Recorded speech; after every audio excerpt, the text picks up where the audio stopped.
everybody, welcome back to my music channel. I've already uploaded several cover songs, so I thought I'd sort of take a break between that and do something different. And I was gonna do my first music review on this channel, and it's gonna be an album review. So I thought I would do a review of the new album by Britney Spears called Glory that just came out at the end of August. And the reason why I waited this long to do a review is because I need time to sort of listen to an album over and over again because it usually takes a long time for the songs to grow on me and stuff. So I thought I'd wait until I'd really listened to the album to get my solid opinions about what I thought before doing a review.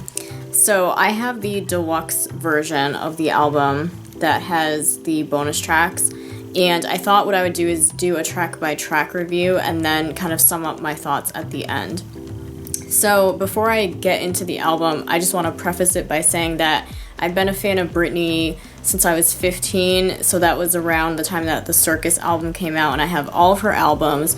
I've seen all of her music videos, I've seen a lot of her live concerts and stuff like that, so I'm a pretty big fan, I would say, and I'm pretty, familiar with all of her music and everything.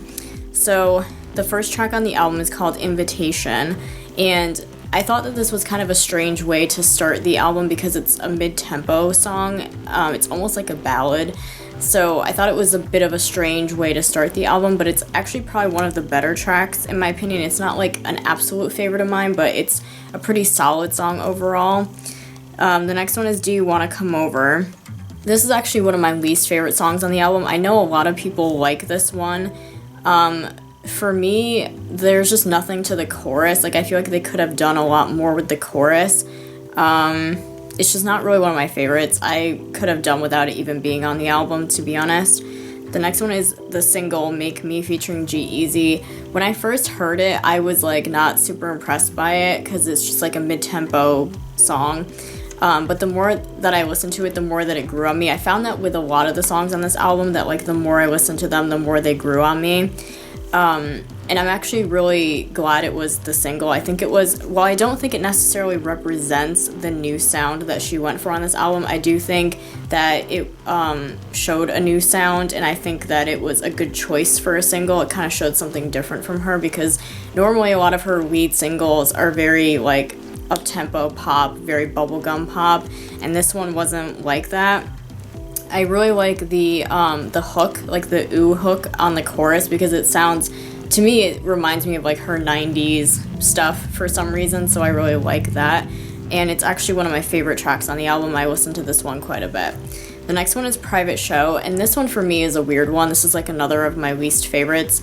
I think this is either you love it or you hate it. I've seen a lot of people say that they love it. I've seen a lot of people say that they hate it. It's a weird one because I think as a song, the way that they wrote it is okay, but the production is very weird. The way that they produced her vocals on it, it sounds really chipmunkish for some reason, and it's I can understand the concept that they were going for, I guess, with the song, and the organ that's in there and stuff. The music is kind of interesting, but there's something off about the whole thing where it doesn't really match quite with what they were trying to do. I just didn't really, I don't think it was a good idea on paper that never didn't really execute well, I guess. But yeah, the vocals are produced really badly, to be honest. I did smell the fragrance Private Show that she came out with. I do like the smell of the fragrance. I don't really like the song so much, though. Next is Man on the Moon, and this was another one that grew on me. When I first heard it, I was it's pretty good, but I thought it could be kind of forgettable. But actually, the more that I listened to it, the more I started to like it. It's got a really interesting sound. I like the concept, how they're using all these outer space terms, I guess, for metaphors and stuff. So I think it's a really interesting song, and it's got a good beat. It's got a good chorus and everything. So it's actually one of my favorites, I would say. Next is Just Love Me, and this is another one that I thought was kind of eh. I think it's kind of one of those songs again that you need to listen to for it to grow on you. I think it's one that I'm okay with. It's not a favorite, and I probably could have done without it being on the album, to be honest. Next is Clumsy, and this is actually one of my favorite tracks on the album. I think it's a really strong song. I really hope it will be a single because I think it's very single worthy.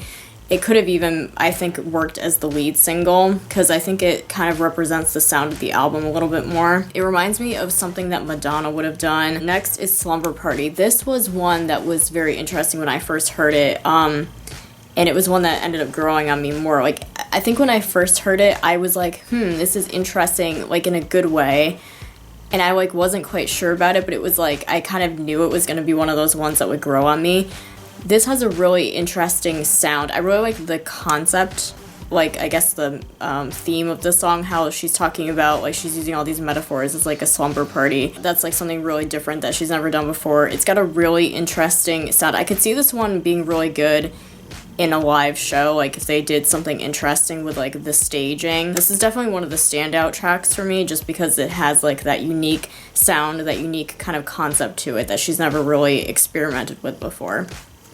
Next is Just Like Me. This was another one when I first heard it. I was actually really surprised with like the use of the acoustic guitar in the beginning is something that she really doesn't do very often. My only issue with it is that I kind of wish they had done more with the chorus because like repeating the same thing over and over again doesn't really make a song interesting.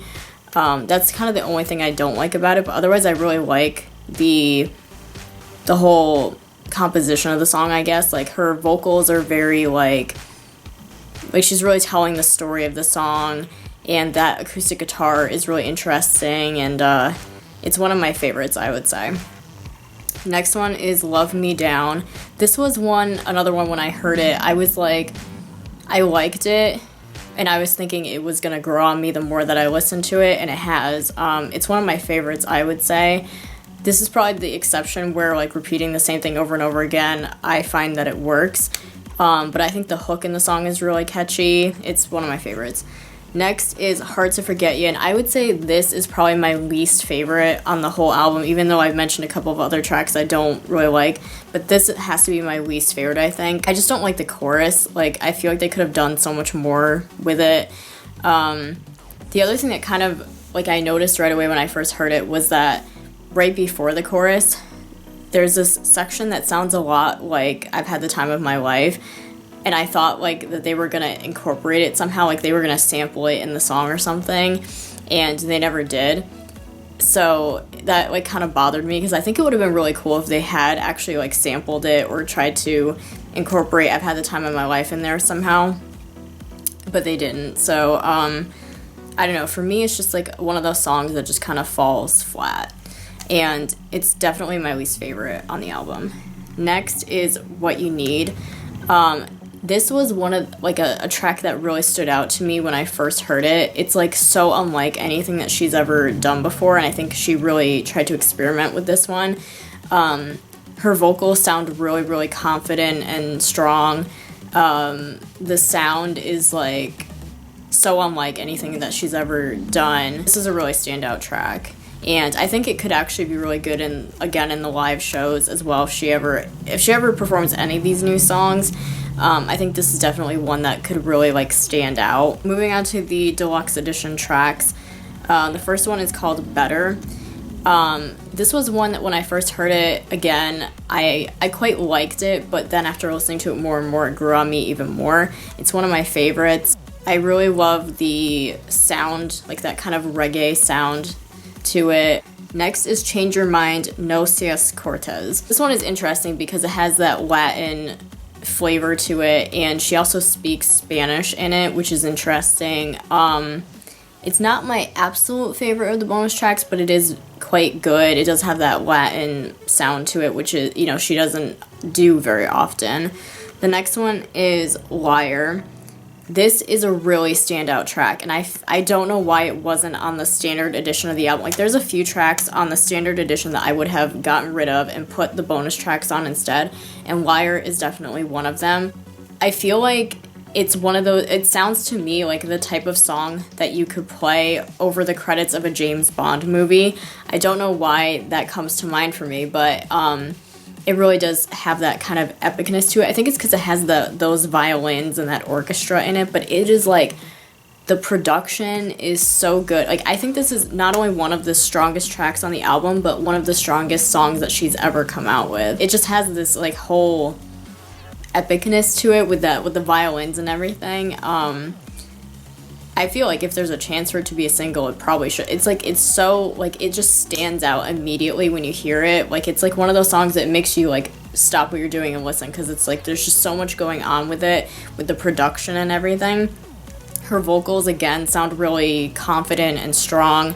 The production is fantastic. Whoever did it did an amazing job. There's like not enough good things I could say about this song, and it's definitely one of my favorites. I think a lot of people have said that when they've heard this album. Liar is definitely one, it seems to be one of the standout tracks that a lot of people are really liking.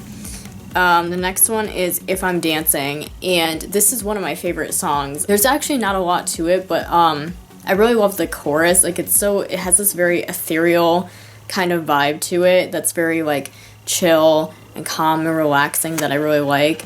It kind of reminds me of some of her older stuff from like the Britney In the Zone days, kind of. That's kind of what it reminds me of. And then the last one is Coupe Electric. Not even sure if I said that right. But it's, the interesting thing about this is that it's all in French. So I have no idea what she's saying, but it's all in French. And she actually co-wrote this one. There's several songs on here that she actually co-wrote. I think she co-wrote Invitation. She co-wrote Make Me. She co-wrote Private Show. She co-wrote Just Like Me. I think she co-wrote What You Need, but I'm not sure. And I know she definitely co-wrote Coupe Electric. I'm not sure about If I'm Dancing. But those are the ones that she co-wrote. So most of them are pretty good. I wish there were some of the ones that I really like I wish she had written. But, so anyway, Coupe Electric is one that she co-wrote. So it's interesting that it's all in French. I don't know if she actually can speak French fluently or whatever. So maybe the other writers helped with that. I don't know. But I think it's very interesting that it's all in French. I have no idea what she's actually saying. So I have no idea like what the song is actually about. But it's interesting because it has this really interesting sound to it, like unlike anything, again, that she's ever done before. It sounds like what you would hear if you went to a discotheque in Europe, which was probably the point of the song, I'm guessing. But, so I think that's really interesting and really cool that she did that. Like, she kind of experimented with this different sound, because that's just, to me, what it sounds like.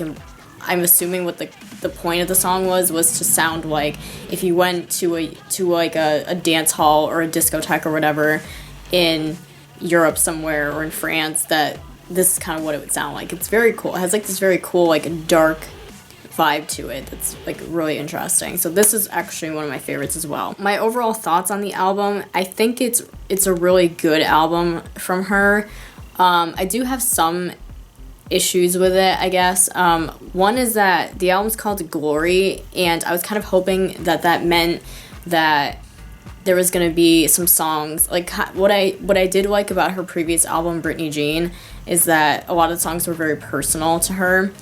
So I kind of wished that that's what this album had been like, is that there had been something about like her personal struggles on here. As much as I like a lot of the songs, I feel like a lot of them, it's kind of like your standard Britney, where it's like, you know, songs about partying and sex and relationships and all that, and there's a lot of shallow meaning to the songs. There's really nothing on here that has any actual meaning, which is something that I did like about her previous album, how there were personal songs like Alien and Passenger and Don't Cry and Brightest Morning Star. Like, there were a lot of songs that alluded to her personal struggles, and it was nice to see her doing songs with more substance than usual. And it was also nice that she had co-written every track as well. That was kind of something I wish there had been more of on this album. For an album called Glory, I don't really see anything glorious about it. I definitely think it's a better album than like Femme Fatale was. Like, that's one of the most disliked albums I think that she's put out, because that was just like too EDM heavy. And then Britney Jean, I liked the personal side of it. I didn't really like the EDM side of it, and I think that was a common sentiment among a lot of her fans. So this album is definitely more consistent in its concept and its theme. Like, it's definitely very consistent throughout the whole album. The production is all pretty consistent. It doesn't sound like half of one thing and half of another thing like Britney Jean did. And she did, to her credit, she did explore new sounds, and she experimented with kind of different things. Like, I like that some of the songs used real instruments, such as, like, there's a couple songs that utilize, like, acoustic guitar, which she doesn't do very often. So it was nice to see her use, like, real instruments. The vocals, obviously, while still, like, processed and auto-tuned and everything, I found that a lot of the vocals, I think they toned down all the processing that they usually do. Like, if you listen to an album like Blackout or Femme Fatale, there's a lot of digitizing that they did, and auto-tuning and effects and all the stuff that they, like, plagued her vocals with.